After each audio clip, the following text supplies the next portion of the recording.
Hello dear students, welcome back to your physics class. जैसा कि आप लोगों को पता है, इस शॉर्ट क्लास में हम NEET, JEE mains and JEE advance में आने वाले क्वेश्चंस को डिस्कस कर रहे हैं और जिसमें हमारा टॉपिक चल रहा है यूनिट एंड डायमेंशंस, और जिसमें हम कुछ लास्ट क्लासेस में वन करेक्ट ऑप्शन के objective, more than one correct option के objective and filling the blanks type question कर चुके हैं। आज की क्लास में हम जो क्वेश्चन डिस्कस करने वाले हैं वो है पैसेज बेस्ड क्वेश्चन। किस तरीके से आता है, मेरे साथ रहिए और अंडरस्टैंड करिए। तो चलिए, आज का क्वेश्चन आपकी स्क्रीन पे। तो अब आप अपनी स्क्रीन पर देख पा रहे हैं एक पैसेज बेस्ड क्वेश्चन जिसमें एक पैराग्राफ गिवन है। Let me read the para. In electromagnetic theory the electric and magnetic phenomena are related to each other. Therefore, the dimensions of electric and magnetic quantities must also be related to each other. In the questions below, E and V stand for the dimensions of electric and magnetic field respectively, while epsilon naught and the mu naught stand for the dimensions of permittivity and permeability of free space respectively. L and T are the dimensions of length and time respectively. All the quantities are given in SI units. There are two questions based on the paragraph. The questions given below in one of them. नीचे आप देख रहे हैं 28 and 29, ये दो question इसी para से related हैं और इसमें से आपको करेक्ट ऑप्शन सॉल्व करके बताना है। तो इसके लिए हमें चेक करना पड़ेगा और वापस बोर्ड पर आना पड़ेगा। तो अभी आपने अपनी स्क्रीन पर जो क्वेश्चन देखा, पहले मैं उसको आपको समझा देता हूँ।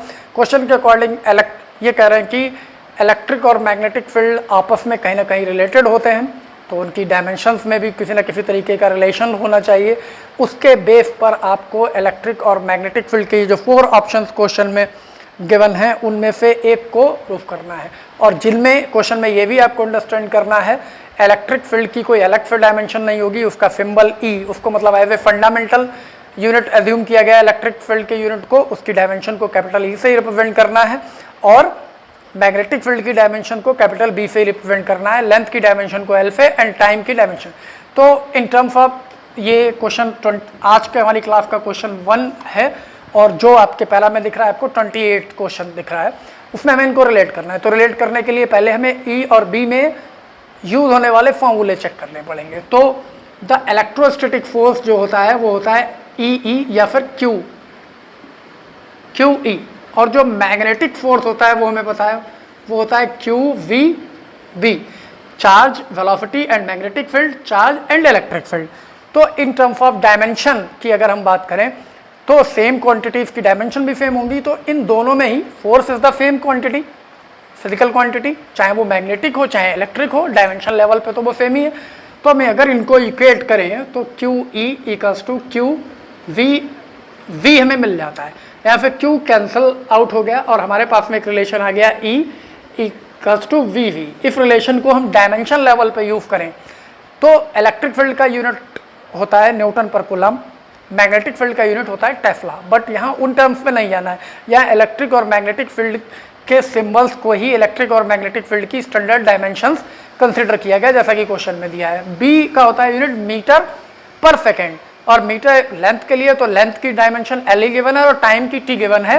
तो यहाँ पर हम देख पाएंगे डायमेंशन फॉर्म में अगर हम इनको लिखें तो इलेक्ट्रिक फील्ड की डायमेंशन ई ही होगी, वेलोसिटी की होती है एल टी -1 जिसमें लेंथ और टाइम आ रहा है, तो इसको हम ऐसे यूज करेंगे, और मैग्नेटिक फील्ड की डायमेंशन को वी ऐसे यूज करेंगे।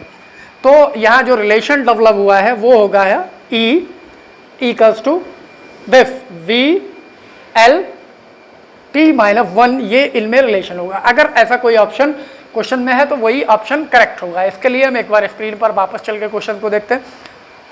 Now you can see on your screen ये जो 28th में जो ऑप्शन गिवन है A B C and D, इनमें से क्या कोई ऐसा ऑप्शन मैच कर रहा है या नहीं कर रहा है आप इजीली देख पाएंगे।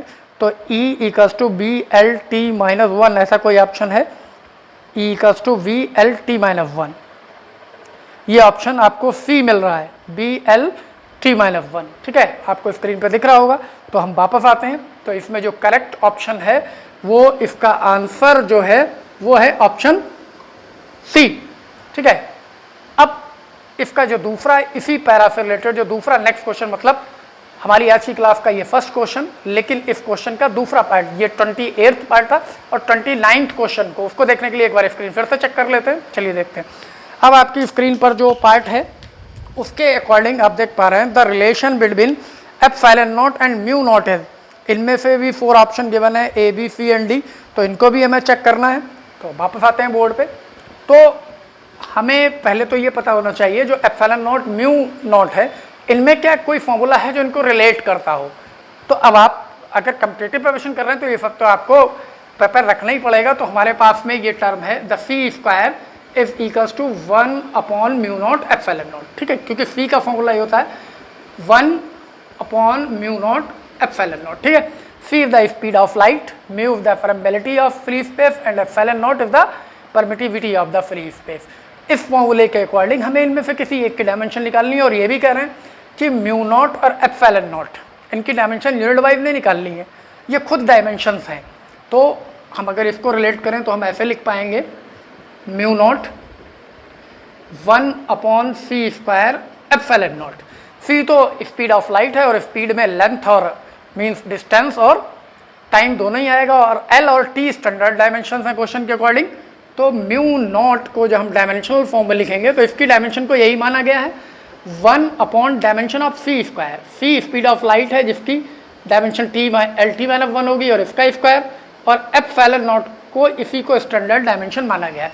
तो हम इसको ऐसे लिख पाएंगे mu naught is equals to epsilon naught inverse जब इसको न्यूमरेटर में लाएंगे, और ये हो गया L² जब न्यूमरेटर में लाएंगे तो ये होगा L-2 और T+2।